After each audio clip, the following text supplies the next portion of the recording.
Hi all, welcome back to Buddharanganath vlogs. Guys, ಎಲ್ಲರೂ ಹೇಗಿದ್ದೀರಾ? ಯಾಕಪ್ಪ ನಾನು ಇಷ್ಟು ದಿನ ವೀಡಿಯೋ ಅಪ್ಲೋಡ್ ಮಾಡ್ತಿರಲಿಲ್ಲ ಅಂದರೆ ಒಂದು 15 ದಿನದ ಮೇಲಾದರೂ ಆಗಿದೆ ವೀಡಿಯೋ ಅಪ್ಲೋಡ್ ಮಾಡಿ.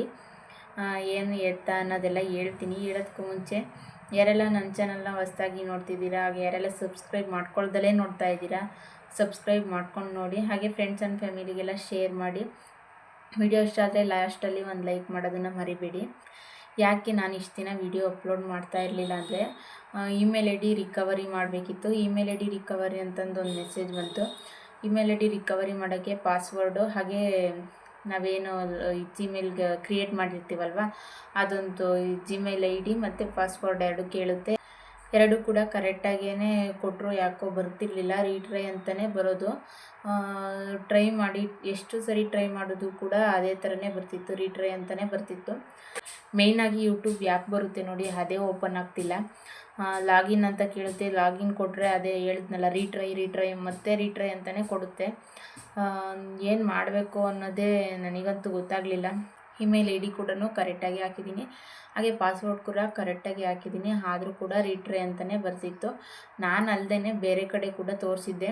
ಆನ್ಲೈನ್ ಅಪ್ಲಿಕೇಶನ್ ಹಾಕ್ತಾರೆ ನೋಡಿ, ಕಂಪ್ಯೂಟರ್ ಸೆಂಟ್ರ್ ಹತ್ರ, ಅವ್ರ ಹತ್ರ ಕೂಡ ತೋರಿಸಿದ್ದೆ. ಅವರೇನಂತ ಹೇಳಿದ್ರು ಅಂದರೆ, ಅವ್ರು ಕೂಡ ಸೇಮ್ ಇಮೇಲ್ ಐ ಡಿನೇ ಹಾಕಿದ್ರು, ಪಾಸ್ವರ್ಡು ಹಾಕಿದ್ರು, ಮತ್ತು ರೀಟ್ರೈ ಅಂತಲೇ ಬಂತು. ಅವ್ರು ಕೂಡ ಒಂದು 2-3 ಸರಿ ಟ್ರೈ ಮಾಡಿದ್ರು, ಆದರೆ ಆಗಲಿಲ್ಲ. ಅವ್ರು ಹೇಳಿದ್ರು ಹೊಸ್ದಾಗಿ ಜಿಮೇಲ್ ಐ ಡಿನ ಕ್ರಿಯೇಟ್ ಮಾಡಬೇಕಾಗುತ್ತೆ, ಮೋಸ್ಟ್ಲಿ ಇದು ಯಾಕೋ ಆಗ್ತಾಯಿಲ್ಲ ಅಂತಂದು. ನಾನು ಯಾಕೋ ಈ ಥರ ಆಗಿದೆಯಲ್ಲ, ನಮ್ಮ ಟೈಮೇ ಸರಿಯಿಲ್ಲ ಅಂದ್ಕೊಂಡ್ಬಿಟ್ಟು ಒಂದು ಸ್ವಲ್ಪ ದಿನ ಸುಮ್ಮನೆ ಅದು ಚಿಂತೆನೇ ಬೇಡ, ಒಂದು ಸ್ವಲ್ಪ ದಿನ ಸುಮ್ಮನೆ ಆಗಿಬಿಡೋಣ ಅಂದ್ಕೊಂಡಿದ್ದೆ.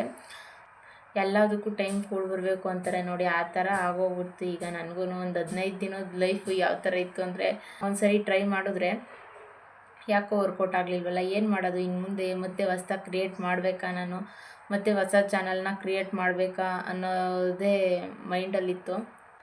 ಕಾಲ ಯಾವ ಥರ ಹೋಗುತ್ತಾ ಆ ಥರ ನಾವು ಕೂಡ ಅದಕ್ಕೆ ಅಡ್ಜಸ್ಟ್ ಮಾಡ್ಕೊಂಡು ಹೋಗಬೇಕು. ಕೆಲವೊಂದೊಂದು ಸರಿ ಬ್ಯಾಡ್ ಟೈಮ್ ಬರುತ್ತೆ. ಬ್ಯಾಡ್ ಟೈಮ್ ಬಂದಾಗ ನಾವು ಯಾವುದಕ್ಕೂ ಹಿಂದೆ ಮುಂದಿಟ್ಟಿರೋ ಕಾಲ, ಯಾವುದಾದ್ರೂ ಏನೋ ಒಂದು ಸಾಧನೆ ಮಾಡಬೇಕು ಅಂದರೆ, ನಾವು ಒಂದು ಹೆಸರು ಮಾಡಬೇಕು ಅನ್ನೋದಕ್ಕೆ ನಿಂತ ಮೇಲೆ ಬ್ಯಾಡ್ ಟೈಮ್ ಅಂತ ಒಂದು ಬರುತ್ತೆ. ಯಾವುದೇ ಕಾರಣಕ್ಕೂ ಕಾಲನ ಹಿಂದೆ ಇಕ್ಕಬಾರ್ದು, ಮುಂದೆ ಹೋಗ್ತಾ ಇರಬೇಕು. ಯಾವ ಥರ ದಾರಿ ಕಾಣಿಸುತ್ತೋ ಆ ಥರ ದಾರಿಲಿ ಹೋಗಬೇಕು. ಹಾಗೆ ಗುಡ್ ಟೈಮ್ ಬಂದಾಗೂ ಅಷ್ಟೇ, ಗುಡ್ ಟೈಮ್ ಬಂದಿದೆ ಅನ್ನೋದು ಅಂತ ಬೀಗಬಾರ್ದು. ಅದಷ್ಟೇ. ನಾನಂತೂ ತಿಳ್ಕೊಂಡಿರೋದೇನೆಂದರೆ, ಆಗೋದೆಲ್ಲ ನನ್ನ ಲೈಫಲ್ಲಿ ಇವಾಗಂತೂ ನಾನು ಅಂದ್ಕೊಂಡಿರೋದು, ಆಗೋದೆಲ್ಲ ಒಳ್ಳೆಯದಕ್ಕೆ, ಏನೇ ಆದರೂ ಕೂಡ ಆಗೋದೆಲ್ಲ ಒಳ್ಳೆಯದಕ್ಕೆ ಅನ್ನೋದು ನನಗೆ ನಾನೇ ಹಂಗೆ ಅಂದ್ಕೊಂಡು ಸಮಾಧಾನ ಮಾಡ್ಕೊಳ್ತೀನಿ ಅಷ್ಟೇ. ಇಮೇಲ್ ಐ ಡಿ ರಿಕವರಿ ಮಾಡಬೇಕಾದ್ರೆ ಸ್ಟಾರ್ಟಿಂಗ್ ಒಂದು 2-3 ದಿನ ಅಂತೂ ಏನು ಕೆಲಸ ಮಾಡೋಕ್ಕೆ ಕೂಡ ಇಂಟ್ರೆಸ್ಟ್ ಇಲ್ಲ ನನಗಂತೂ. ಯಾವ ಕೆಲಸ ಮಾಡೋಕ್ಕೆ ಹೋದ್ರೂ ಯಾಕೋ ಯೂಟ್ಯೂಬ್ಗೆ ವಿಡಿಯೋ ಅಪ್ಲೋಡ್ ಮಾಡಲಿಲ್ವಲ್ಲ, ಇಮೇಲ್ ಐ ಡಿ ರಿಕವರಿ ಆಗಲಿಲ್ವಲ್ಲ ಅನ್ನೋದೇ ಒಂದು ಮೈಂಡ್ ಸೆಟ್ ಇತ್ತು. ಹಾಗೆ ಸರಿ ಅಂತಂದು ಒಂದು ಸ್ವಲ್ಪ ದಿನ ಗ್ಯಾಪ್ ಕೊಟ್ಟೆ, ಅದ್ರ ಬಗ್ಗೆ ಚಿಂತೆನೆ ಮಾಡೋದು ಬೇಡ. ಅದ್ರ ಮಧ್ಯದಲ್ಲೇ ಒಂದಷ್ಟು ಮದುವೆ ಬ್ಲೌಸ್ ಕೂಡ ಬಂದಿದ್ವು. ಬ್ಯುಸಿ ಇದ್ದಿದ್ದರಿಂದ ಅದ್ರ ಕಡೆ ಗಮನ ಕೊಡಲಿಲ್ಲ. ಸ್ವಲ್ಪ ದಿನ ಸುಮ್ಮನಾಗ್ಬಿಡೋಣ, ಟೈಮ್ ಸರಿಯಿಲ್ಲ ಅಂದ್ಕೊಂಡು ಸುಮ್ಮನಾದೆ. ಮದುವೆ ಬ್ಲೌಸ್ ಎಲ್ಲ ಸ್ಟಿಚ್ ಮಾಡಿದ್ದೆಲ್ಲ ಆಯಿತು. ಈಗಲೂ ಕೂಡ ಬ್ಲೌಸ್ ಇದ್ದಾವೆ, ಸ್ಟಿಚ್ ಮಾಡಬೇಕು. ಆಯಿತು ಅಂದರೆ ನಮ್ಮ ಮನೆಯವ್ರಿಗೆ ಹೇಳಿದ್ವಿ. ನಮ್ಮ ಮನೆಯವರಿದ್ದು ಸರಿ ಒಂದಿನ ಕರ್ಕೊಂಡು ಹೋಗ್ತೀನಿ ಬಿಡು, ಸರಿ ನೋಡಿ ತೋರಿಸ್ಕೊಂಬರೋಣ ಏನಾಗಿದೆ ಏನು ಅಂತ ಹೇಳಿದ್ರು. ಅವ್ರಿಗೆ ಕೂಡ ಕೆಲಸ ಜಾಸ್ತಿ ಇರೋದ್ರಿಂದ ಹೋಗೋಕ್ಕಾಗ್ತಿರ್ಲಿಲ್ಲ. ಮಧುಗಿರಿ ಕಡೆಗೆ ಹೋಗಿದ್ರೆ ಸರಿ ಮಾಡಿಸ್ಕೊಂಬರ್ಬೋದಿತ್ತು ಅಂತಂದು ಸುಮ್ಮನಾಗ್ಬಿಟ್ಟಿದ್ದೆ. ಒಂದಿನ ಕೂತ್ಕೊಂಡು ಹಿಂಗೆ ಫೋನ್ ಸ್ಕ್ರೋಲ್ ಮಾಡ್ಕೊಂಡು ಕೂತ್ಕೊಂಡಿದ್ದೆ. ಆವಾಗ ಇದೊಂದು ಸರಿ ಲಾಸ್ಟ್ ಟ್ರೈ ಮಾಡೋಣ, ಅದಾದಮೇಲೆ ಬಂದಿಲ್ಲ ಅಂದರೆ ಹೋಗ್ಬಿಟ್ಟು ಕಂಪ್ಯೂಟರ್ ಸೆಂಟ್ರ್ ಹತ್ರನ ಎಲ್ಲಾದರೂ ತೋರಿಸ್ಕೊಂಬರೋದು.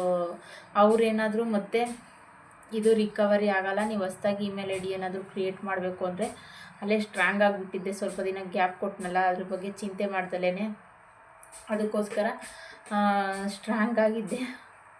ಒಂದು ಸರಿ ಇಮೇಲ್ ಐ ಡಿ ರಿಕವರಿ ಆಗಿಲ್ಲ ಅಂದರೆ ನಂದು ಯೂಟ್ಯೂಬ್ ಕತೆ ಮುಗೀತು ಅಂತಲೇ. ಯಾಕಂದರೆ ಆ ಇಮೇಲ್ ಐ ಡಿ ಬಿಟ್ಟು ಬೇರೆ ಇಮೇಲ್ ಐ ಡಿ ಹೊಸ್ದಾಗಿ ಕ್ರಿಯೇಟ್ ಮಾಡಿದ್ರೆ ಆ ಇಮೇಲ್ ಐ ಡಿಯಿಂದ ಹಾಕೋಕ್ಕಾಗೋದಿಲ್ಲ.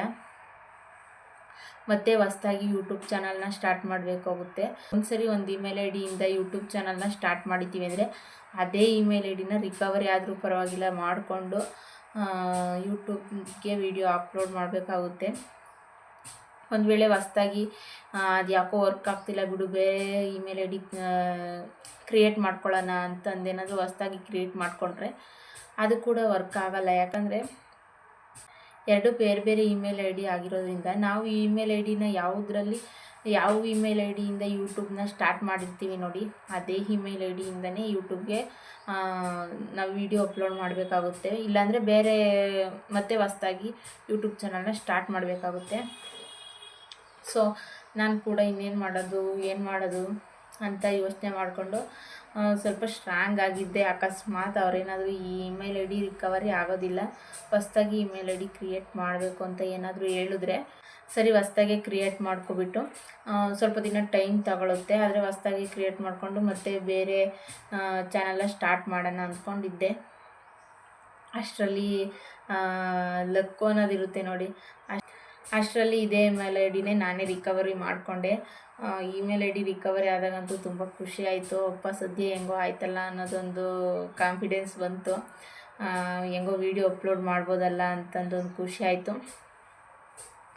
ಹಾಗೆ ಇನ್ಮೇಲಿಂದ ವೀಡಿಯೋಗಳು ಕಂಟಿನ್ಯೂಸ್ ಆಗಿ ಹಾಕ್ತಾಯಿರ್ತೀನಿ. ಇಷ್ಟು ದಿನ ಸಪೋರ್ಟ್ ಮಾಡ್ತಾಯಿದ್ದೆ, ಹಾಗೆ ಇದೇ ರೀತಿ ಇನ್ನು ಮುಂದೂ ಸಪೋರ್ಟ್ ಮಾಡಿ. ಹಾಗೆ ಸ್ವಲ್ಪ ಜನ ಏನು ಮಾಡ್ತಿದ್ದೀರಾ ಅಂದರೆ ವಿಡಿಯೋ ನೋಡ್ತಾ ಇದ್ದೀರಾ, ಆದರೆ ಸಬ್ಸ್ಕ್ರೈಬ್ ಮಾಡ್ಕೊಳ್ತಿಲ್ಲ. ನೀವು ಸಬ್ಸ್ಕ್ರೈಬ್ ಮಾಡ್ಕೊಂಡು ನೋಡೋದ್ರಿಂದ ನಾವು ಹೊಸ ವೀಡಿಯೋನ ಮಾಡಲಿಕ್ಕೆ ಟ್ರೈ ಮಾಡ್ಬೋದು. ನಮಗೂ ಖುಷಿ ಆಗುತ್ತೆ, ಇಷ್ಟು ಜನ ಸಬ್ಸ್ಕ್ರೈಬರ್ಸ್ ಇದ್ದಾರಪ್ಪ ನಮಗೂ ಅನ್ನೋದೊಂದು ಏನೋ ಒಂಥರ ಪ್ರೌಡ್ ಫೀಲ್ ಅದು. ಅದಕ್ಕೋಸ್ಕರ ಸಬ್ಸ್ಕ್ರೈಬ್ ಮಾಡ್ಕೊಂಡು ನೋಡಿ. ಈ ವಿಡಿಯೋ ಇಷ್ಟೇ. ಇನ್ನು ಮುಂದೆ ಕಂಟಿನ್ಯೂಸ್ ಆಗಿ ವಿಡಿಯೋ ಹಾಕ್ತಾಯಿರ್ತೀನಿ. ವಿಡಿಯೋ ಇಷ್ಟ ಆದರೆ ಲೈಕ್ ಮಾಡಿ, ಫ್ರೆಂಡ್ಸ್ ಆ್ಯಂಡ್ ಫ್ಯಾಮಿಲಿಗೆಲ್ಲ ಶೇರ್ ಮಾಡಿ. ಆಗಲೇ ಹೇಳೋದ್ನಲ್ಲ, ಸಬ್ಸ್ಕ್ರೈಬ್ ಮಾಡ್ಕೊಳ್ಳೋದನ್ನು ಮರಿಬೇಡಿ, ಆಯಿತಾ? ಮತ್ತೆ ಸಿಗೋಣ ನಾಳೆ ಮತ್ತೊಂದು ಹೊಸ ವಿಡಿಯೋದೊಂದಿಗೆ. ಅಲ್ಲಿವರೆಗೂ ಟೇಕ್ ಕೇರ್, ಬಾಯ್.